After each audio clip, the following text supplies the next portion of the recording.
On behalf of Harvard Bookstore, I'm very pleased to welcome Professor Sherry Turkle here to discuss Alone Together, why we expect more from technology and less from each other. Alone Together is an exploration into the effect our technology has on our social relationships, how our Twitter and Facebook and iPhones and texting and all these conveniences of modern life leaving us less connected. Sherry Turkle is a professor of the Social Studies of Science and Technology at MIT. She received a joint doctorate in sociology and personality psychology from Harvard University and is a licensed clinical psychologist, in addition to being an expert on mobile technology, social networking, and sociable robotics. Professor Turkle has both authored and edited a number of books on technology and the mind. Howard Gardner of the Harvard Graduate School of Education writes of her latest book, Alone Together, Sherry Turkle has observed more widely and thought more deeply about human-computer relations than any other scholar. Her book is essential reading for all those who hope to understand our changing relation to technology. We are very pleased to bring her to Harvard Bookstore this afternoon. Please join me in welcoming Professor Sherry Turkle.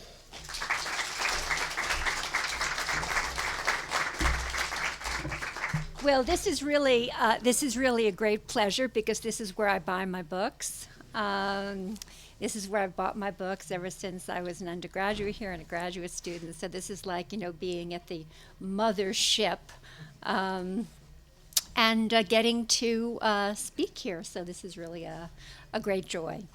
So what I'm going to do is I'm going to talk about the book, how I came to write it, how this message in this book is a little bit different from this book is the third in a trilogy. What I think of as a trilogy, how I came to write it, what its major themes are, and then I'll speak for about 30 minutes. Leave about 30 minutes open for your questions.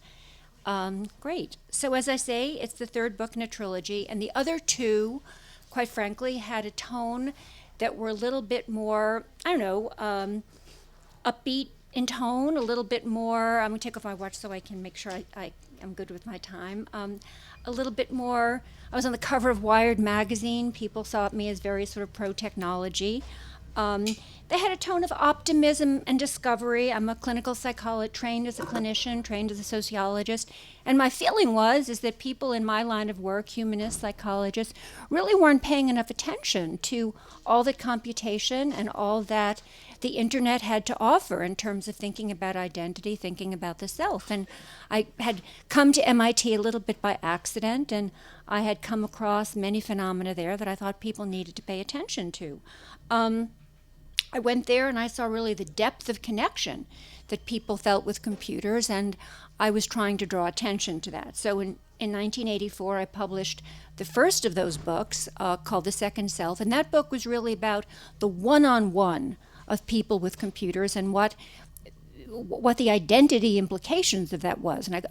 And I called that The Second Self because that was after a 13-year-old Deborah who basically said of her computer, when you program a computer, you put a little piece of your mind into the computer's mind and you come to see yourself differently.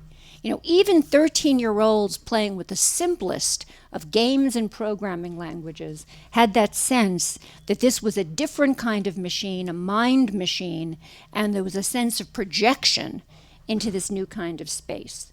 And that's what that book was about. And that was a kind of optimism about this new kind of projective possibility. 10 years later, I should say that you see me now, but it may be 10 years until you'll see me again. The kind of work I do, which is qualitative field work, does kind of take, a while to really, marshal a convincing argument. These books have been at about a 10-year interval. 10 years later, I wrote a book called The Second Self, Life on the Screen, Identity in the Age of the Internet. And that book was about, again, the early ways in which computers were not just the one-on-one person with machine, but how computers had become the portal for our having new kinds of relationships with each other, the early America Online, the chat rooms, the early virtual communities. They were called MUDs and MOOs. virtual communities, places where we could experiment with identity in new kinds of ways. I call them identity workshops. They were, again, I saw a new sense of possibility as people experimented with gender and really and personality and played out kind of aspects of self in games and in new kinds of simulations. Again, a sense of possibility and interest in these new kinds of virtual spaces. And I felt kind of optimistic that there were these new kinds of places where people could experiment with aspects of self. And I came back to MIT in 1995, or actually in 1994 and a half, because, if you publish a book in 1995, that means you're kind of done in 1994 and a half. And I saw two things that really set me on a new course that would become Alone Together. And I'm going to tell you what they are, because they are, in fact, the two directions that are knit in to Alone Together, the two stories that I tell in Alone Together, and quite frankly, the two things that I saw and that I determined that I would follow and that I would trace out, not just in terms of kind of early adopters and tell the story of sort of how things played out in the beginning, but that I really wanted to trace out for a while and see how they played out, were sociable robotics, and I'll tell you about that in a second, and what it means for us to have our technology always on and always on us. And those are the two stories that I tell in Alone Together. So let me say a word first about sociable robotics, and then I'll say more about the always on you technology that we're all carrying all the time. I bet almost all of you have one with you, and all of you are thinking, did I silence mine or not? We all have it with us. The sociable robotics first. I came back to MIT and I went to a conference on artificial life. And at this conference, Christopher Langton is one of the great innovators in this new field of artificial life, trying to get computers to be a little bit more like lifetime things. We decide that we're going to go visit Rodney Brooks's laboratory, great roboticist at MIT, where he's building a lifelike, and I put this in quotes, a lifelike robot named Cog. Now, Cog, and I'm taking somebody in the first row, I'm not picking on her, I'm just making a point, can make eye contact. It's a robot, a humanoid form. Make eye contact, gesture in your direction, track your motion. And some robots like him kind of can remember your name and, know that you're a person and even, say some simple things to you. Well, it turns out that just the eye contact, the tracking of the motion, means that you are toast in terms of thinking that there is somebody home, a sentient, caring being there, because it pushes your Darwinian buttons. Because the last time you met a creature, evolutionarily speaking, the last time you met a creature that knew how to do that, our species was meeting a human being, a sentient human being with the capacity to care for us. And I realized when I met Cog that I found myself, here I was with Christopher Langton. We're two pretty sophisticated people who knew that Cog did not know, did not understand, did not care about my presence. I found myself competing for its attention. I wanted him. Now, I was wearing red. It was programmed to look for red. And so I was like winning in this battle over Christopher Langton, and I was like feeling good, and I realized that something in me very deep was being touched. And I realized how powerful it was. It wasn't rational. I knew that Cog knew from nothing.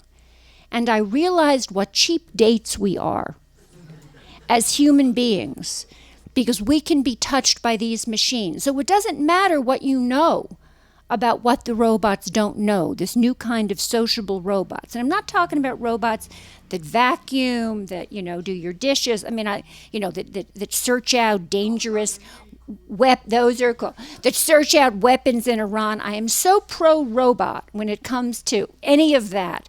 But I'm talking about robots that push those Darwinian buttons and that pretend to care, because it turns out that humans are programmed in a very special way, that we nurture what we love, but we also love what we nurture. It's like our killer app, that when we are asked to nurture something, when an inanimate creature asks for our care, we start to attach to it. So this means that we are very vulnerable. And in my work, I'm very specific. And I talk about human vulnerability and machine affordance, or what machines offer. That when a machine asks for our attention and care, we're very vulnerable to attaching to it, which is very important in the story of robots and, for example, children and the elderly, the two groups to whom these robots are being aggressively marketed. Because when these robots ask for love, children and the elderly, again, the two very vulnerable groups to whom they are being marketed, feel that they are attaching and that they are cared for. And I'm not going to be saying a lot more about robots, but let me just say, as somebody who has brought these robots to nursing homes, and they're very, very big in Japan. Every Danish nursing home has a robot.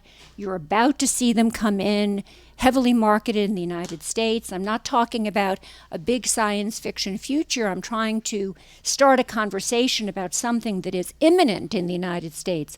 My point in Alone Together is to start conversations about things where we need to have conversations now. The seduction of these robots is real, and when I bring them to nursing homes, it is very painful to watch a woman who has lost a husband, who's suffered the death of a child, talking to a robot that does that eye contact thing, that does that tracking her motion thing, trying to explain the death of a child to a robot that's pretending to understand. She's trying to make meaning about her life to a creature that doesn't understand the meaning of a life. So my point in the book about trying to start a conversation about this is, why again are we doing this? What is our point in thinking that this is an appropriate thing to do? Moving on. That was the first thing I saw and that I decided to trace out. The second thing I saw, and here, call me not, I tell my students, call me not prescient. Call me not prescient. When I imagined all this identity play that I talk about in Life on the Screen, all this experimenting with identity and yada, yada, yada, okay. I imagined, and like I say, call me not prescient. I imagined you're sitting at your desk at work with many windows open on the screen, and I talked about cycling through the many windows on your screen, coming home at the end of the day, sitting down for a few hours, getting onto your computer, and doing this identity play. When I came back to MIT, like I say, in 1994 and a half, having finished Life on the Screen, I met a group at MIT called the Cyborgs. I don't know if you've ever heard of them. It was Steve Mann, Thad Starner. These were people who had their computers on their backpacks, little antenna on them, their keyboards in their pockets. They wore glasses that were their screens. Essentially, they wore the web on their bodies. Now, what did that mean? That meant that they were, the way you are now, able to, at any point of the night or day, and at the time, people thought they were disabled. People kept offering them chairs and wanting them, but they were enabled, the way you are now enabled, to be on the web whenever they wanted. And I took one look at them, and I had, it's trivial when people say they had epiphanies, but if you don't say it too often, you maybe believe the person. I had an epiphany because I saw knowing what miniaturization means, I saw that we weren't going to be having these clunky cell phones that people were barely able to use. I saw that we were all, if I waited long enough, going to be wearing the web. We were all going to be cyborgs, tethered in the sense that these people were cyborgs. And 15 years later, I was ready to publish the story of how that had played out, where essentially at any point we can bail out. And in Alone Together, I tell the stories, and I should say I have two methodological rules that are very, very important when you do qualitative field work. Because I do qualitative field work, that means this is not a quantitative study. It's about being with people, interviewing people, hanging out. I don't tell a story if I've only seen it once, because then nobody would find resonance in the book. It would be like, oh, she saw it once. I've never seen that. There's nothing in this book that doesn't have a deep bench. Because then what would be the point? Nobody would be interested in it because it wouldn't resonate for people. My second methodological rule is I don't tell a story unless I have seen that person face to face. No telephone interviews, no interviews over the web. That's my value added is you get me, as a clinician, as an ethnographer, being with the people I talk about. Okay. I have seen people, I tell stories, texting at funerals, during dinner parties, at Thanksgiving dinner where I have, gone, where everybody's traveled a long time to get to the dinner, and then everybody takes out their phones, takes out their devices, and kind of go elsewhere. When you're out with your friends, mothers pushing swings with one hand and texting at the park with another, a lot of activity, kids trying to get attention from their parents at the jungle gym and the parents kind of elsewhere. School pickup, major. Kids complaining at school pickup, that is when they will not tell their parents, but that's when they want their parents' attention. They're looking for that eye contact. They can't get that eye contact. Devastating for the kids. The kids complain. Kids complain about dinner. Kids are complaining. I thought that I was going to be telling a story about children driving their parents crazy, and that's what I was expecting. Instead, it ends up being a story about parents frustrating their children, children saying and teens saying, I cannot get my parents' full attention. I cannot get my parents' full attention. Whenever things get rough, people can essentially leave. The examples don't have to be dark. One person I interviewed is a mom who talks about holding a birthday party for her 15-year-old. Anybody who's ever been 15 or had a birthday or held a birthday party for 15 years old knows that there's a moment at that party where everybody wants to go home. And that's the moment where 15-year-olds have to tough it out and learn how to get along with the other 15-year-olds. And at this party she held, everybody just went to their corners, got on their phones, and essentially, whether or not they left the party, they were gone. And that's a missed opportunity, for learning how to be together.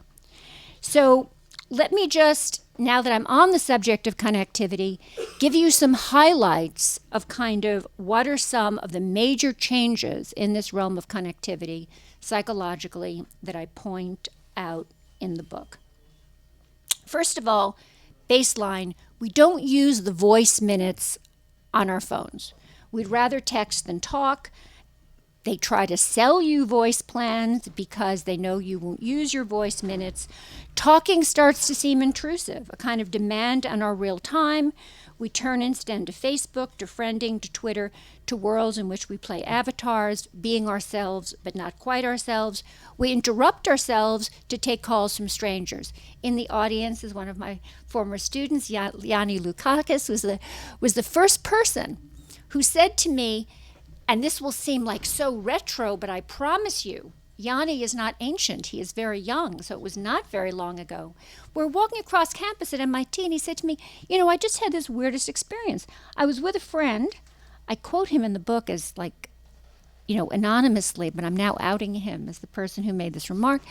I just had this weirdest experience with a friend. I was walking with him, and he took out his cell phone, And I was like walking with him, and he took a call. And what was he saying? He put me like on pause. I mean, what am I, like a tape recorder that he put on pause?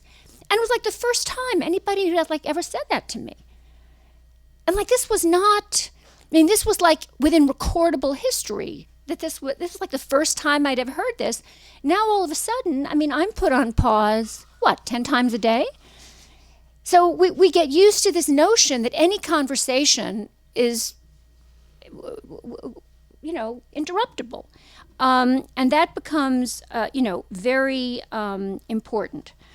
In addition to being put on pause, we live lives of performance because, on Facebook, no surprise, we're not ourselves. We're the selves that we want to be. I mean, you don't have to be playing an avatar on Second Life or in a game to be constructing a kind of extravagant version of yourself, thinner, better, all the more like Angelina Jolie than you really are.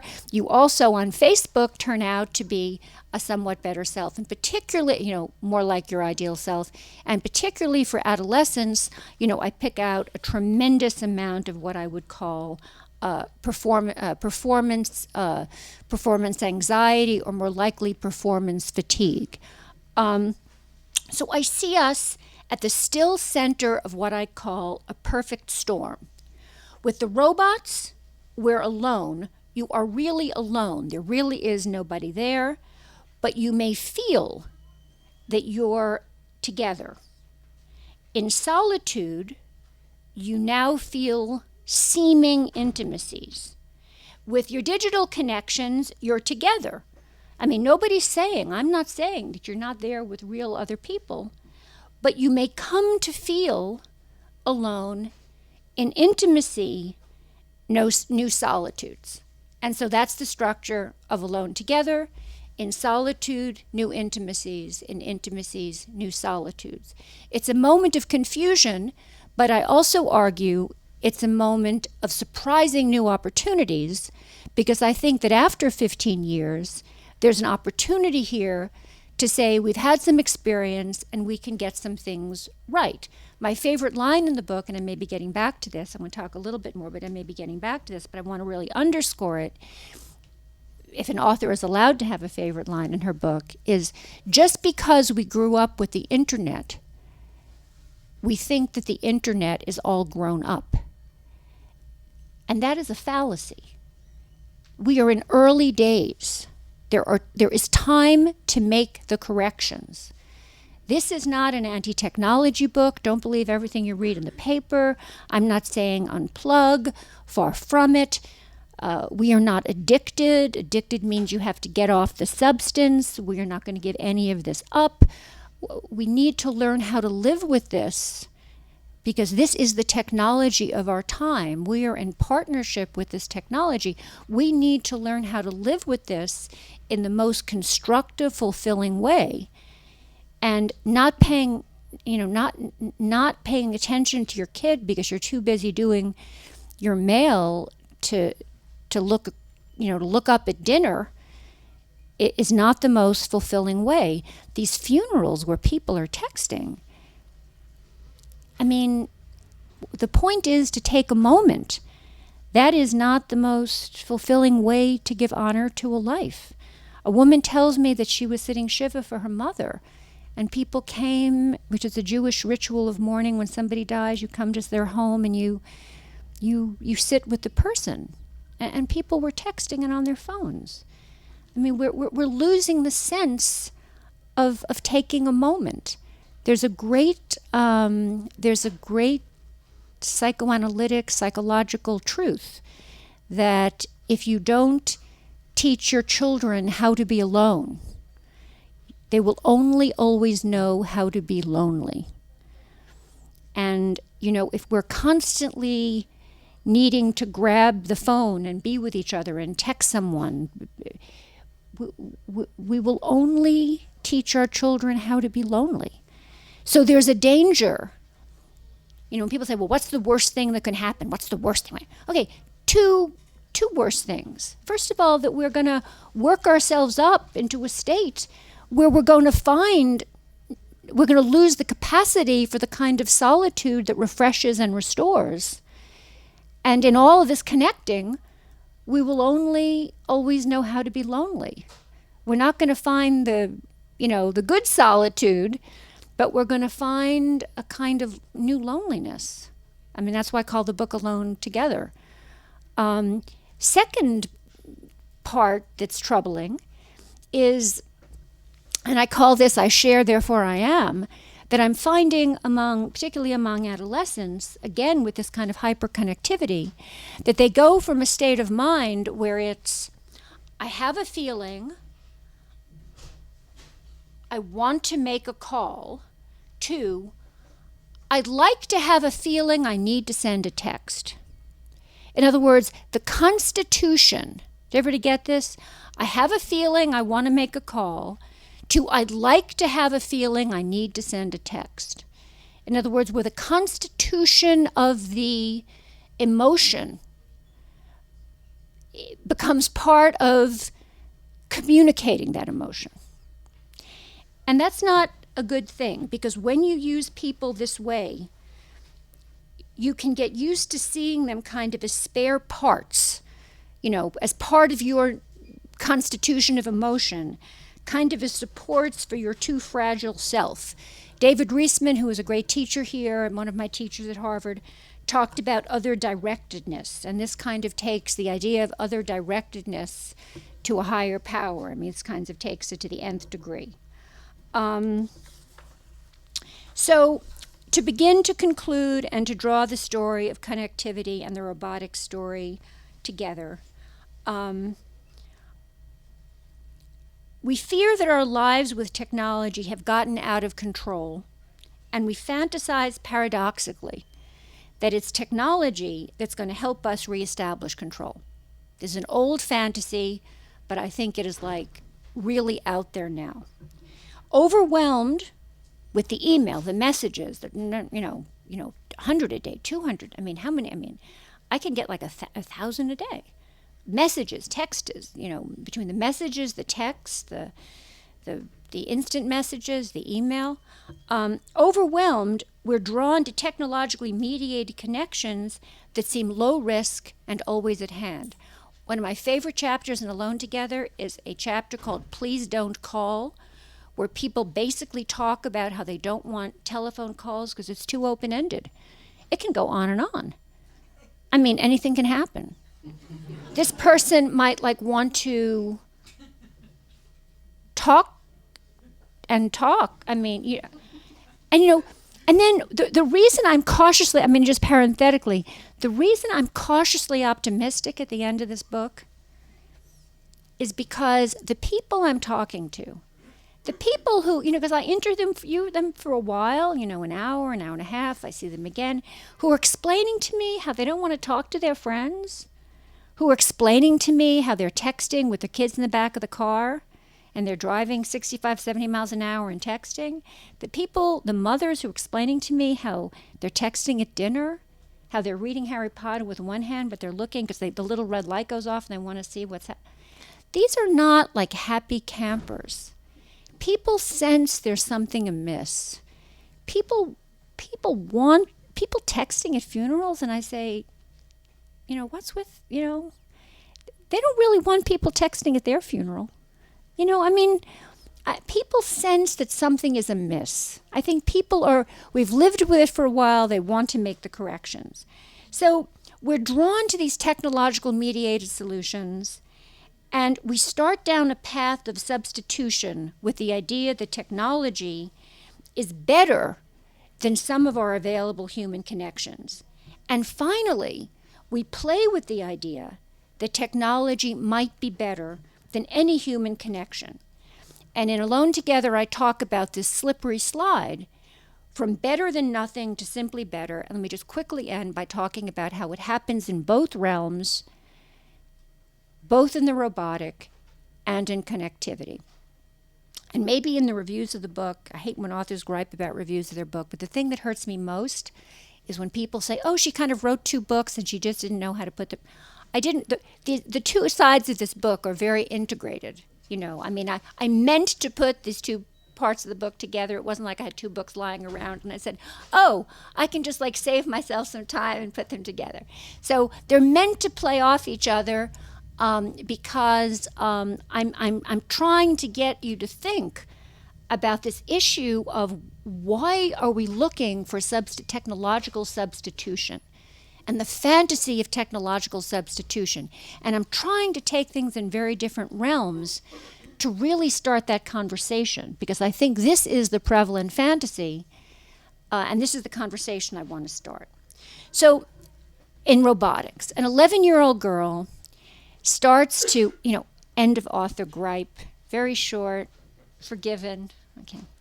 An 11-year-old girl starts out by saying, oh, a robotic dog might be good because my dad is allergic and I'm not allowed to have a dog, so robotic dog is better than no dog. Okay, that's better than nothing. Next interview. So she gets an IBO, that robotic dog. Robotic dogs, you can always keep them puppies. And having a puppy, everybody likes a puppy. That's really good about a robotic dog. It can always be a puppy. Next stage, a robotic dog will never die. So you move, and this is not an unusual progression for kids, for grown-ups, for the elderly, from better than nothing to better than anything that a life could ever provide. And there's a similar progression in the world of connectivity. If you were lonely and isolated, creating an avatar in something like Second Life seemed better than nothing. But once you're online, you're slim, you're rich, you're buffed up, you feel you have more opportunities than in the real world, and better than nothing becomes better than something or better than anything, and not surprisingly, people report feeling let down when they move from the virtual to the real.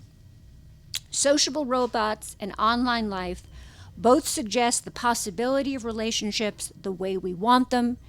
Just as we can program a made-to-measure robot, we can reinvent ourselves as comely avatars. We can write the Facebook profile that pleases us. We can edit messages until they project the self we want to be. And we can keep things simple. And here's the paradox. Once you're getting 100, 200, 300, 400 messages a day, you feel that pressure to respond immediately, and you start to get your answers faster out and simpler out, and you find that people want you to get them out faster, and they start asking you simpler questions. And I get this from interviews with doctors and architects and management consultants.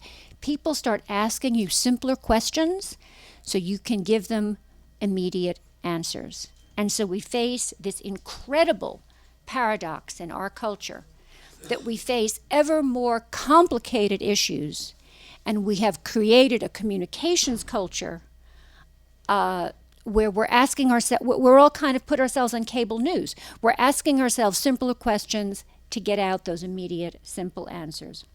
So finally, every technology asks us to confront the question of whether it expresses our human values, which is a question that demands again that we ask what they are. This makes technology a precious partner as we think through our human futures. I think we're at a moment of opportunity, a moment of inflection. I think we're at a moment of significant choice. We're facing technologies, robots to mind children and the elderly, like on Facebook. I say thumbs down. Technologies that denigrate and deny privacy. Again, I say thumbs down.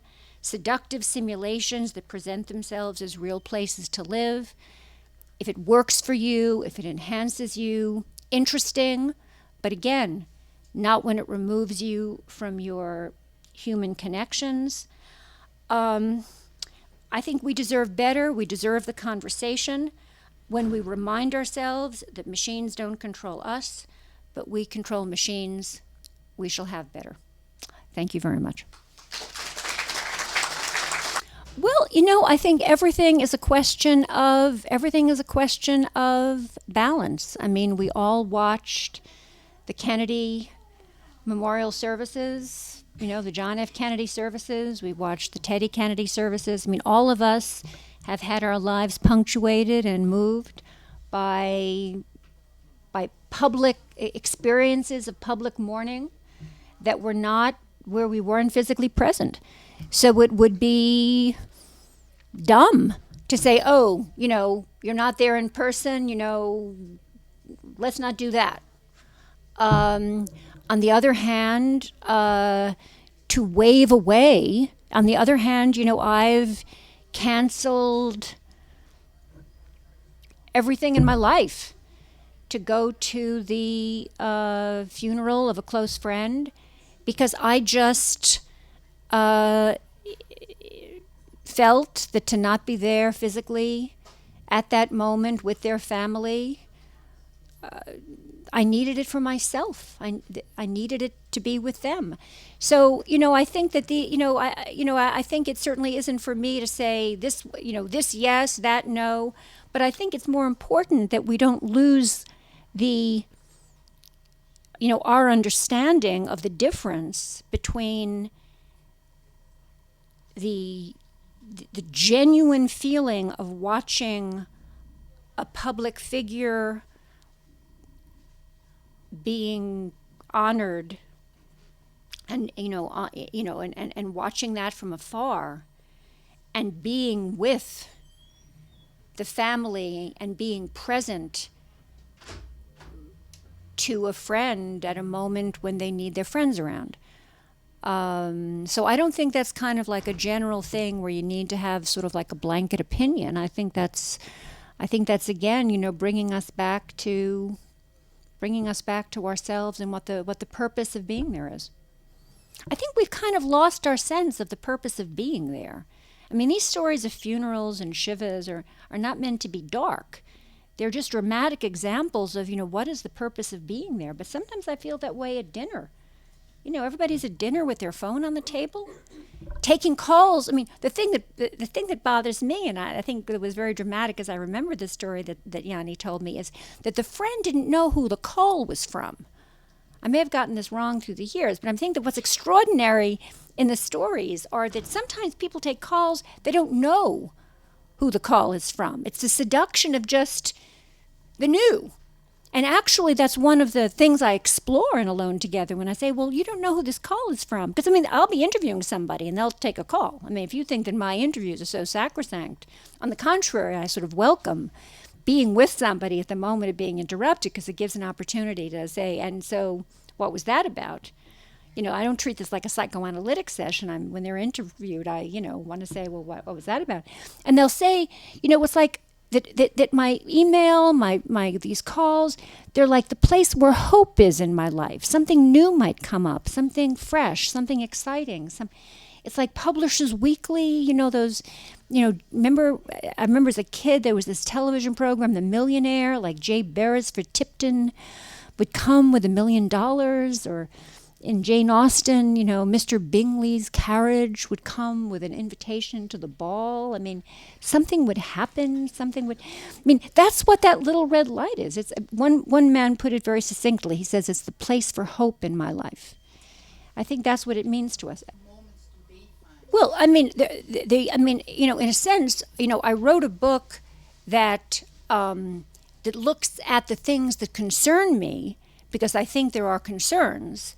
And I didn't write because, let me point you to the technology shelves. The shelves are filled with the books that treat the bounties of the internet. But let me tell you about one that isn't just the young people, but the people of the me people, the youngish people, the young at heartish ones. I just went to my 5th grade reunion. I did. Did you go to your 5th grade reunion? Did you say you went to? Your equivalent. Well, I just went to my fifth grade reunion. I'm from Brooklyn, New York, and one of my classmates from Harvard is here, and that was exciting. But it's one thing going to a Harvard reunion; you expect it. Harvard is well organized. They're set up for that. You expect to go to your Harvard reunion. Trust me, you don't expect to go to the fifth grade reunion of PS 216 in Brooklyn. Does not happen, and because of Facebook, it did. Because of Facebook, it did. Now, young people now grow up, and it has a plus and a minus side, with the expectation that the people they knew in kindergarten are going to be with them forever. The plus side is that there's a kind of continuity, or the possibility for kind of continuity. Let me tell you, when I left these people in fifth grade and went on to junior high, because we were then dispersed, I really didn't think I would see them again. And now, we're exchanging photos and meeting each other. And I was just on tour in LA, and I met up with all the PS 216 Brooklyn people who are now in LA. These are exciting new ways of envisaging the arc of a life. Now, some adolescents in Alone Together actually complained to me, and this is very interesting. This is, as you can see, I love doing the research for this book, because for somebody interested in the life cycle, you see such new views of how teenagers think about the life cycle. And one of the chapters is called The Nostalgia of the Young, because teenagers today have a view of what they thought the life cycle was supposed to be. And they're kind of nostalgic. Weren't you supposed to be able to start fresh in high school, they say? Weren't you supposed to go to college and start fresh and get rid of these people and reinvent yourself? You carry, your Facebook profile, you carry those people with you, plus minus. I went to college, Ben, I came here, I was new. I was fresh and new. All of that, now, I thought I was fresh and new. In fact, I was exactly the same. But, to my mind, that nerdy person who I had been, that, overstudious person, I thought she was gone. Now, it turned out I was that nerdy, overstudious person once again, as you well know. But, in my mind, I came here as completely fresh. Then your personality kind of catches up with you. But basically, there are many new ways. Politically, there are new ways. There's so much that's possible. So, but I certainly think that capacity for friendship is one of the genuine novelties of the internet. But on the privacy thing, on the issue of privacy. And people saying, "Oh, this new, one of the things is these people have new fluid boundaries, and they don't care about privacy." There, I have a very different and darker story. I think that this generation, it's not that they don't care about privacy; they're just genuinely confused about what their privacy rights are. And Mark Zuckerberg has just said, that privacy is not a relevant social norm for the 21st century. And to him, I say, maybe it's not convenient for Facebook, but what is intimacy without privacy? What is democracy without privacy? I think we have a lot of teaching of this young generation, because these are very, very relevant conversations. Very relevant conversations. Well, I'm astounded at what people tweet. I've got to say, I think tweeting is a very interesting. This Egypt story. I am like, I think that it's clearly, Twitter was made for moments like this. I am so pro-Twitter. I refuse to be cast in the role of an anti-technology person. I'm so pro-Twitter, so excited about Twitter. I'm on my Twitter. I have my tweet deck is open, 24/7 as I read about what's going on in Egypt. But, I follow some people who literally, I'm at London Heathrow Terminal 5. I'm getting a cappuccino. The Terminal 3's cappuccino are so superior to Terminal 5's.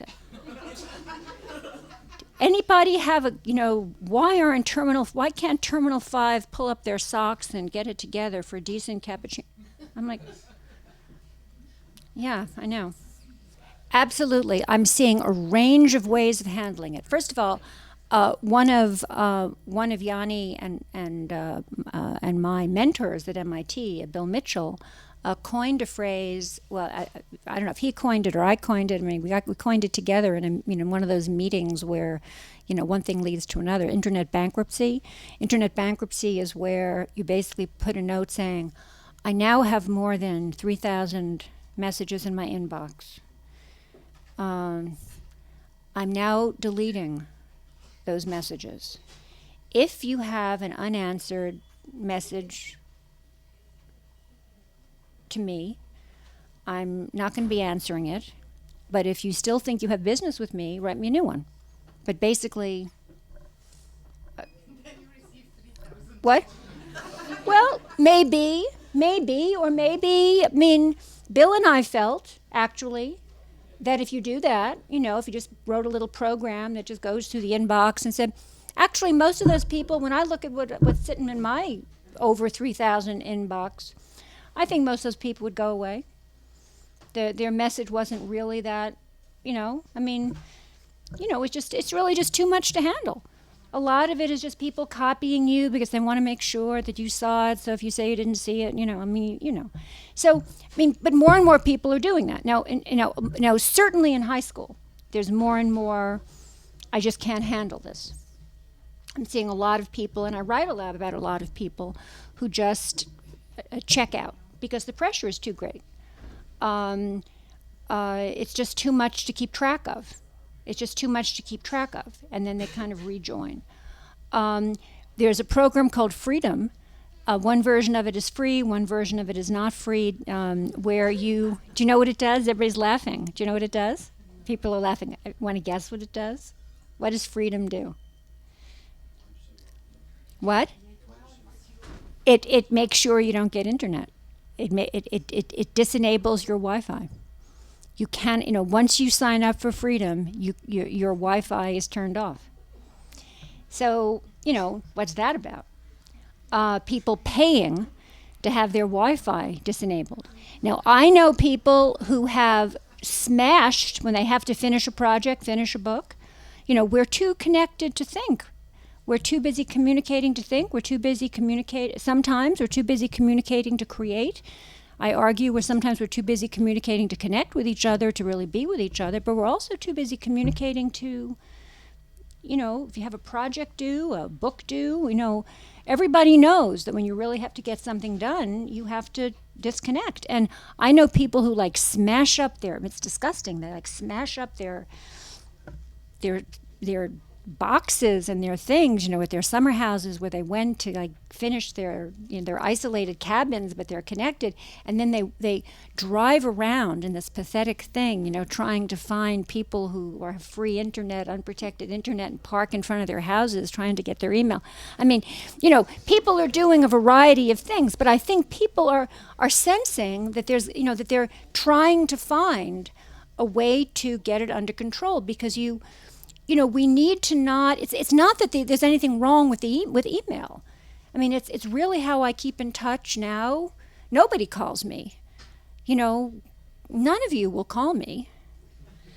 All of you. My email is sturkle@media.mit.edu. I invite your communications. I'm making fun of my too many emails, but I really am looking to start conversations. I'm interested in what you think. I'm continuing to work on this. I will get back to you. But none of you will call me. No one calls me. No, I will. No one calls me. I have a phone at MIT. No one has called me on this phone for 2 years. It's like the ghost phone. Sometimes I look at it and I sort of pick it up. Does anybody have a little beep beep beep? Nothing. So, what was I saying before now you'll all call me. We've made ourselves inaccessible to calls because we're too busy elsewhere. We're not picking up our phones. There's a story there, but I was saying something and I lost it. It was the part of a law. But the art on the walls, I think there's a general question about our attention to our physical space. You can't walk around. I mean, my daughter sent me this, showed me this famous viral. I was like the last. I was on a book tour, so I was the last one who saw anything in the physical real because I was like completely focused on, getting a little bit of sleep. But she sent me this video of this woman walking, and she falls into a fountain. She's like, what? She's like this, She falls into the fountain. And what's amazing about this video is that, to me, crack ethnographer, is that when she falls into the fountain, holding the phone, she doesn't look surprised that she's fallen into the fountain. She just holds the phone, gets up as holding the phone, and kind of like the Energizer Bunny, writes herself.